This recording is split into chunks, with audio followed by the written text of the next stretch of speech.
Demon slayer में अभी तक आपने लगभग सारे हासिराज की बैक स्टोरी को तो जान ही लिया होगा, लेकिन अभी भी एक हासिरा ऐसा बचा हुआ है जिसकी बैक स्टोरी के बारे में कोई भी नहीं जानता। इसीलिए आज हम उसी कैरेक्टर को कवर करेंगे जो कि है ओबानाई इगुरु।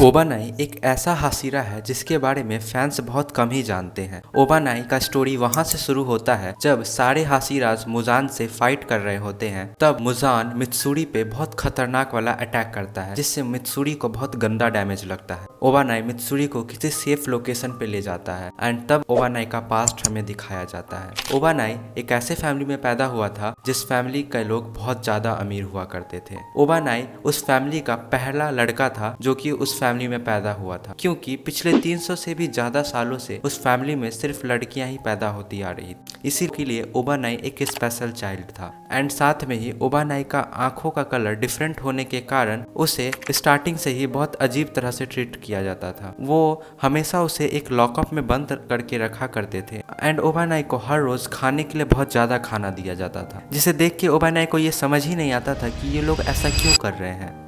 इसके आगे ओबानाई हमें ये बताता है कि वो जब भी रात में सोया करता था तो उसको ये फील होता था कि कोई इंसान ऊपर सीलिंग के पीछे उसे छुप छुप के देखा करता है, जिसके बारे में ओबानाई हमेशा सोचा करता था आखिर कौन है वो इंसान। फिर उसी लॉकअप में ओबानाई का एक दोस्त बनता है जो कि होता है एक व्हाइट स्नेक जिसका नाम होता है काबियामारू, जिससे आपने एनिमे में उसके कंधे पे हमेशा बैठे हुए देखा होगा। वो स्नेक ओबानाई के साथ उसी टाइम से फिर जब ओबानाई 12 साल का हो जाता है तो उसके फैमिली वाले उसे एक हॉल में लेके जाते हैं जहाँ पे ओबानाई को पता चलता है एक बहुत बड़ा स्नेक वहाँ पे बैठा हुआ है जिसका आधा बॉडी स्नेक जैसा है और आधा बॉडी इंसान जैसा है। उसके बाद ओबानाई को पता चलता है कि ये फैमिली उस स्नेक डीमन की पूजा करते हैं और उस डीमन को अपने घर के न्यू बॉर्न बच्चे को भी खिला देते हैं और बदले में ये डीमन किसी अमीर फैमिली को मार देता है और उसकी प्रॉपर्टी एंड पैसों पे ये लोग कब्जा कर लेते हैं और यही काम करके ये लोग आज इतने अमीर बने हैं।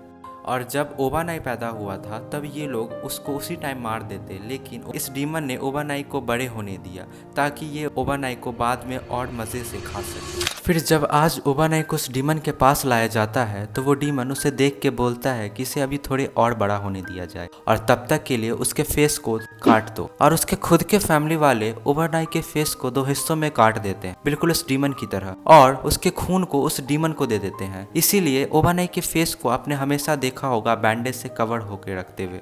फिर वो उसे लॉकअप में बंद कर देते, लेकिन इस बार वो किसी भी तरह से वहां से भाग निकलना चाहता और तब एंट्री होती है उसके स्नेक जो कि एक चाबी लेकर उसके पास आता है और ओबानाई उस लॉकअप को खोल के वहां से भाग निकलता है। फिर जैसे ही ये बात उस स्नेक डीमन को पता चलती है वो फौरन ओबानाई को पकड़ने के लिए निकल जाता है। थोड़ी ही देर में ओबानाई को वो पकड़ भी लेता है और जैसे ही वो उसको खाने वाला होता है वहां एंट्री होती है फ्लेम हासिरा सेंजुरो की, जो कि रेंगोकू के फादर होते हैं। वो बस अपनी एक ही स्लैश से उस डीमन के टुकड़े टुकड़े कर देते हैं और ओबानाई की जान बचा लेते हैं।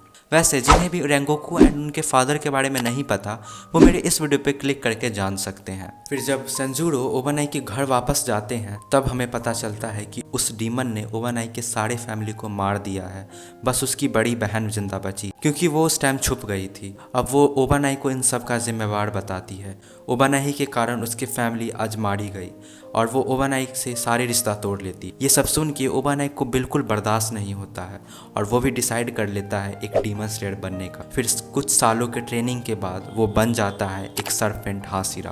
फिर एंड फाइट में हमें पता चलता है कि ओबानाई को सिर्फ एक ही आंखों से दिखाई देता है और बाकी का चीज़ें वो स्नेक उसे बताता था, और इसी के साथ ओबानाई की स्टोरी खत्म होती है।